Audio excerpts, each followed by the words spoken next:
So yeah, we'll record this so I can send you the video afterwards for reference. Okay. Yeah. Thank you. So I don't have to take too much notes. Okay. Yeah. I guess you are kind of after these numbers. So you said I'm looking for the best fit sphere especially. So we're just looking for good measurements, Reinier. Yeah. So why go for those values? No, I listened to Richard, so I'm trying to to dig up which numbers he has been using. It's the same as what happened with the other company, you know. So you're trying to assess how good the measurement is. So an easy way to go is the best fit sphere radius. But of course, we know actually let's steer them away from that and say let's look at the point cloud. Mm-hmm. Yeah, I mean, I'm good with both. So let's go in the direction of the MATLAB script and etc. Mm-hmm. I wanted to go there, but I wanted to explain the numbers we're showing and okay. Okay, sure. Yeah. Because were it those numbers you were looking for, or which numbers did you use initially to judge how do you compare to measurements? How? Oh, because I just wanted to have a quick reference on how well the data or how well they measure the Model I. So I used the inner sphere. Perfect. The inner sphere best fit to give me a guidance on how well they did. So they have to keep repeating carefully, making adjustments and focusing until they get this inner radius within 0.03 millimeters, and then they repeat it twice. Okay. And if they did that, I say, okay, then you've done a good scale, repeating twice. But that's one thing, you know, is how well that the operator can quickly use the machine and then measure a consistent measurement twice. Mm-hmm. But if you wanted to look at, okay, well, later what I'm going to do is I will bring these 7 surfaces to Taiwan and I use the telesurf, right, to validate the surface. And then I think then I'll do what Arnie said is compare the point file against the surface that we have created, and then see how close we are. Yeah.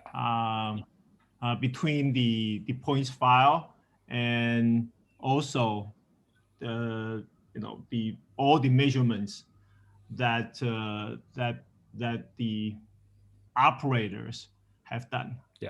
So so that's kind of the method I use. I don't, so yeah.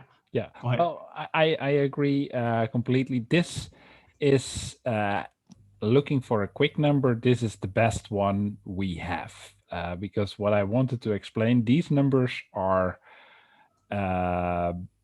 based on compared to Placido devices, especially the Medmont. They are not reliable if you are working with test surfaces. So they are just made such that they are as good as possible comparable. So if looking for repeatability, this is absolutely the best number we have. Okay. This outer radius value, this is something where Arnie wanted to steer to. This is only a reference model for showing the scleral shape. If you're including, for example, with real eyes, edge artifacts like tear meniscus, this outer radius value is influenced. When using a MATLAB script, it's much easier to compare point by point how much is it or how good is it matching with the theoretical value? And that's where Arnie wanted to go to. Don't use any of these numbers to judge, and that's better Well, than. I'm Reinier, sorry to interrupt, but I'm not sure that the inner radius is a good value either, because for each measurement of the same eye, the inner radius of the best fit sphere is independently determined, and so what you really want also for the inner radius is just to compare point clouds, and do not work with inner radius. Yeah, yeah, I kind of understand I understand what you're trying to say, but doing measurements, I just need something to guide or to quickly interpret the operator or the new students, how well they are doing. So I did find that on the same model eye, Yeah, every for a time they quick measure. for quick and dirty, that's fine. But if you really want to analyze how well it's done, you need to look at the point cloud and compare that between measurements. Yeah, that's true. So maybe I should do both to see what is the difference. Let's say if I just look at only the inner radius, how how fast they can do before like some people only do 3 times, then they get two consecutive similar answer. Some people have to do 7 times on certain eyes before they can do 2. So it's kind of interesting, just looking at inner radius. But perhaps I get a different answer if I just look at the points file. But I will need your guidance on the points file. How do I go about analyzing it? I can give it to my colleague and have him just use MATLAB and run points file and then compare with the points file at. That might give me a different results. Maybe they maybe everybody on their first and second one first run are already quite similar, and then so that might give me that might give us a better answer towards best fit sphere, inner radius, and also the points file. So, so I can understand both Reinier and Arnie's point. It just when I'm in the clinic, when I wanted to train somebody, I know I cannot use the sim case because they vary more, I think. That is correct. Are you for the study itself in the end? Are you just going to compare 2 measurements of an eye with each other, or do you take 10 scans? How did you plan that? You mean on the model eye or the human eye? Human eye. Oh, the human eye, I take I took minimum of 3 readings each eye, unless the diameter is too small, it's been cut off, then I repeat the measurements. So I will ask subject A to measure subject B's right eye 3 times, left eye 3 times, and then C's 3 times, and then B will do A 3 times and C 3 times. So everybody's eye get measured 3 times. And let's say, what value would you like to publish? Are you looking for the root mean square or for something else? Yeah, I think probably root mean square is good. On the human eye, we just wanted to see if, on the same eye, measure, let's say 6 times, how consistent is each measure, and then how consistent between two operators, right? 2 examiner on the same eye, how consistent are they? and that's all I'm looking for. And then just gain some kind of consistentness, so I can use that value when I go into collecting 60, like 120 subjects. So I know the level of consistent Yeah, using the because same machine. this is something we can do with scripts we have. I always have to discuss with Arnie what I can can give to you and what not. But Yeah, um, or I can provide you with the raw data, and you can help me analyze it if the scripts are proprietary. So I'm okay with what you can or cannot do. I just need your help to help guide me through, because I don't want to work on it myself and then come up with a publication that Arnie will not agree, or so yeah, so I need your guidance. yeah, we will be using more or less the same scripts as which has been used with by Iskander for his publication. Yeah, so what I'm trying to do is I try to sort of expand the Iskander's sample set. Most of the Model I that he used are spherical ones, and I'm trying to do the spherical ones, which I know is more delicate. The answer can vary quite a bit, because any other topographer out there didn't do it. Um, and then the toricity, I try to increase it. Um, so I'm just trying to push the limit a little bit. So I think that sort of add on to Eskander's Okay. studies, and then the subjects, measurements on the human Larger eye. group. Yeah. Yeah, originally I tried to do 12, but the IRB only approved 6, because those 6 are in the bubble. Um, yeah, it's killing the study, but it's enough for me to have something to get going. Perhaps I can add more using the same protocol. When I move the machine to Taiwan to collect the Chinese sample sets, maybe I'll do another 6 or 3, just to add Okay. Yeah. a little bit more data in, if we feel that 6 is not enough. Yeah, well, this part can be perfectly done, let's say, with the Iskander scripts. And now the training of the participants is done based on test surfaces, and there you are focusing on this inner radius value, and as soon as they are within 0.03 millimeters, then you say you're good enough to move on. Is that? Yeah, yeah. They repeat it twice, then they'll be good enough to move on. Okay, and are you going to publish this?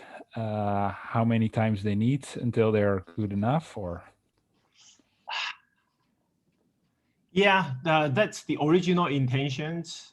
But I definitely see some people. There's definitely a learning curve, right? Because I randomized the Model I, so everybody seems to take a little bit longer in the first couple of eyes, and then a little bit short. Then they get progressively shorter. That's what the trend that I saw doing the measurements. So, but those learning curves sort of those learning curves are quite short. So, which is good, because I think that helps. Um, so yeah, so the original thought was to publish and then try to explain the learning curve of the machine, because based on Xlander's published study, he mentioned that there's a bit of a learning curve. And I'm trying to demonstrate that the learning curve is there, but it can be addressed properly based on proper training. Yeah. Um, yeah. Arnie, do you agree? Because the final results you can publish based on the script and just say the more measurements you take, the lower the RMS. But clinic basically, there I would say that the inner radius is the best value to have a quick value without running scripts. Quick and dirty it is, but you know, I say Well, publications. How much do they benefit from quick and dirty? You know, it's in the field. It's something you can use because you don't have the time to run the scripts, etc.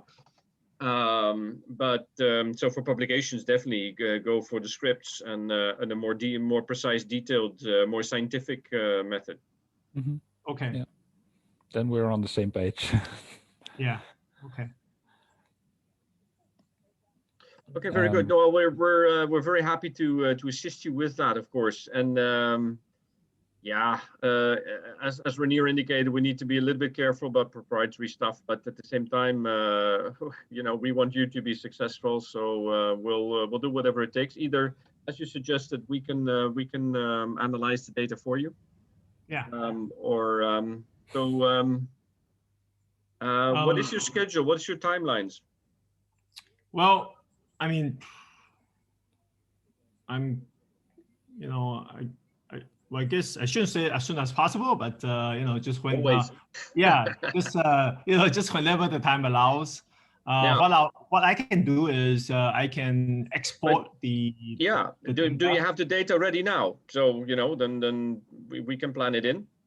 No, not yet. I have the data at school, so after our conversations, I'll take a shower, then I'll head to school. I'll download the data, or export the data, then I'll email it, or maybe package Reinier, it. what would you prefer, the MSR files or just exported CSV? The MSR files, please. Yeah. Okay. Okay. Yeah, because I have to probably label the files, you know, the test eyes, because and then on the I need to clean up the human eye measurement too, because I need to go in there and label the right and left eye. The initial first few subjects are kind of all stuck with the left eye, I think. Okay. So I need to measure that. Yeah. Okay. Yeah. So I'll clean those up and I'll send it over to you. Yeah. Okay. Sounds good. And do you have a Dropbox or something, or we can give you access to our secure online folder if that's helpful? I do have Dropbox, but yeah, I can do whatever is best for you. For us, equal. No, not to worry. I'll send you a link to a folder, secure folder. Feel free to use that, and if that becomes if it's not convenient, then send it us via your Dropbox. Equally good for us. That's all. Okay, then in that case, I'll put it in my Dropbox and I'll send you the link. So very good. You can help me sort of look through the points file and then see how it goes. Okay, excellent. Anything else at this time, Richard? No, this is good. I know it's kind of late in your time, I think. Oh, it's half an hour to weekend. So there you go. No, but it's good. It's finally there's some sun and there's temperatures that are reasonable, 20 degrees centigrade, and it's been one of the wettest May months in records. So it's been cold and wet. Yeah. Weather, actually, you're close to Vancouver, so. Actually, I don't know about Oregon exactly, but. No, actually, the last month here has been dry and the weather's been good. About 20 degrees Celsius or so. So I kind of enjoy. So I usually, in the daytime, I'll try to go out for a little hike and in between. So it's good. But next week I'm heading back to Taiwan, where there's an outbreak right now, and 95% humidity and then almost 30 degrees Celsius. So it's not going to be fun. But it was so good. I so enjoyed my visit to Taiwan. It was really good. And hopefully there'll be an opportunity and occasion to visit again in the near future. Yeah, you will. Yeah. Very good. I'm looking forward to go back and discuss with Annie a little bit more. Then I'll get back to it. Okay. yeah, usually, yeah, I think if there's no other surprises, yeah, they should be okay. All right, sounds good. Thank you, guys. Richard, Right. always a pleasure. you. Let us know, and then we'll take it from there. Yeah, I'll send you the file probably a little bit later today. Or Yep. Okay, Okay. great. I Maybe will I'll- have a look early Okay. next week.